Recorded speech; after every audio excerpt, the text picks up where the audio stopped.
नमस्कार दोस्तों, Lloyd metals and energy limited के Q2 के रिजल्ट आ चुके हैं। दोस्तों ये सारी फिगर करोड्स में है और प्रीवियस ईयर का रिजल्ट यहाँ पर मेंशन है, प्रीवियस क्वार्टर यहाँ पर और इस Q2 का रिजल्ट यहाँ पर है। तो दोस्तों अगर हम टोटल इनकम देखें तो लास्ट टाइम कंपनी ने 686 करोड़ इनकम जनरेट की थी।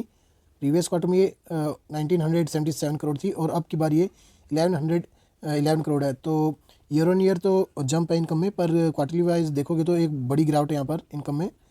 और नीचे अगर हम एक्सपेंस देखें तो last time previous year 543 crore की एक्सपेंस है और प्रीवियस क्वार्टर में 1437 करोड़ और अब की बार 816 करोड़। तो ईयर ऑन ईयर एक्सपेंस थोड़े से बड़े हैं, पर क्वार्टर ऑन क्वार्टर देखें तो एक्सपेंस काफ़ी कम भी हुए हैं। और नीचे अगर हम नेट प्रॉफिट देखें दोस्तों, तो प्रॉफिट फॉर द पीरियड जो अभी निकल के आ रहा है, तो यहाँ पे आप देख सकते हो प्रॉफिट फॉर द पीरियड ये जो लास्ट टाइम 142 करोड़ का नेट प्रॉफिट था वो बढ़ के 231 करोड़ हो चुका है। तो ईयर ऑन ईयर तो परफॉर्मेंस अच्छी है, पर क्वार्टर ऑन क्वार्टर देखोगे आप तो बहुत बड़ी गिरावट है, 403 करोड़ से सीधा 231 करोड़। तो लगभग ये 40% डाउन है नेट प्रॉफिट। और नीचे EPS भी उसी हिसाब से ईयर ऑन ईयर तो इंक्रीज़ हो चुका है, 3.21 से इंक्रीज़ होकर 4.58, पर क्वार्टरली वाइज 7.99 से गिर के 4.58। तो दोस्तों ओके परफॉर्मेंस है, कुछ ज़्यादा खास हम परफॉर्मेंस कह नहीं सकते। ईयर ऑन ईयर तो ठीक है परफॉर्मेंस, पर क्वार्टर ऑन क्वार्टर देखे तो काफ़ी बड़ी गिरावट है। तो एवरेज परफॉर्मेंस आप इसको कह सकते हो। तो दोस्तों आज के दिन ये शेयर 516 रुपये पे ट्रेड करा था और एक 7% की बड़ी गिरावट आज के दिन इस शेयर में देखने को मिली हमें। और 5 दिन की बात करें तो 5 दिन में ये शेयर लगभग 11.5% नीचे है और एक महीने में लगभग 2.5% नीचे और 6 महीने में 84% के रिटर्न दे दिए इसने। और एक साल की बात करें तो 173% के रिटर्न, तो एक साल में तो डबल से भी ज़्यादा पैसे कर दिए इस शेयर ने। और 5 साल में 4023% के रिटर्न, तो 1 लाख के 40 लाख से भी ज़्यादा इसने पैसे करके दे दिए दोस्तों, और वो भी सिर्फ 5 साल के अंदर। तो बहुत बढ़िया मल्टीबैगर रिटर्न दिए इसने।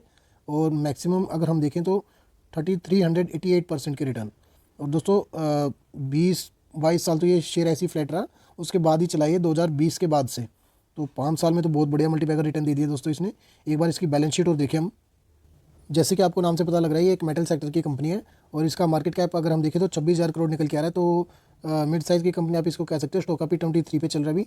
और अगर हम नीचे बैलेंस शीट देखें तो 2013 से लेकर अभी तक कंपनी की जो सेल्स 760 करोड़ थी वो अब लगभग 5,000 करोड़ की हो चुकी है।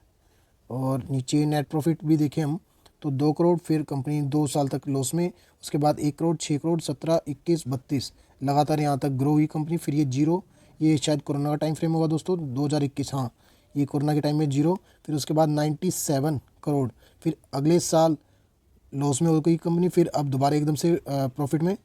तो दोस्तों अभी 1, 2, 3 क्वार्टर आप कम से कम और देखो इसमें, अगर इन्वेस्ट करने की भी सोच रहे हो। एक बार रिजर्व्स और चेक कर लेते हैं, 2100 करोड़ के रिजर्व्स और सिर्फ 19 करोड़ का कर्जा, तो डेप्ट फ्री आप बोल सकते हो इस कंपनी को। प्रमोटर्स की होल्डिंग देखें तो 65% निकल के आ रही है। फॉरेन वालों का हल्का सा स्टेक है 0.25, DIHB हैं 0.02% और पब्लिक की होल्डिंग है 33%। तो ठीक है, अभी फ़िलहाल तो ठीक लग रही है, पर रिस्की शेयर है दोस्तों काफ़ी, क्योंकि एकदम से कंपनी लॉस में भी आ चुकी थी नेट प्रॉफिट।